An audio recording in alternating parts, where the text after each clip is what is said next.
Denmark said that they could not afford to shoot down Russian intruder planes.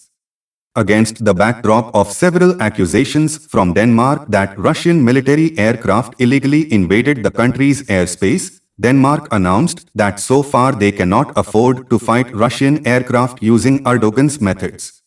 According to the journalists from one of the oldest Danish newspapers Berlingske, Denmark has ways to combat Russian aircraft. However, the kingdom cannot afford to act in the same way as Turkey did.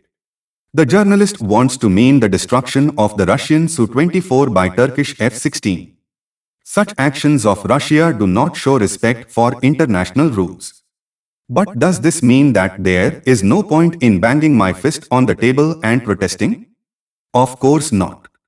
This behavior is unacceptable and should not be repeated.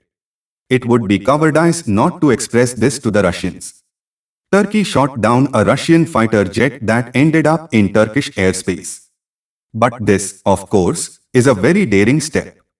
In the case of Denmark, such a reaction would be excessive, since Russian fighters do not look like a threat, the Berlingske newspaper said.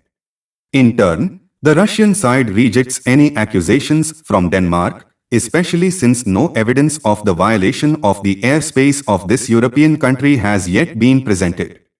This does not exclude the possibility that this is only a provocation in order to present Russia as an aggressor. Thank you everyone for watching this video.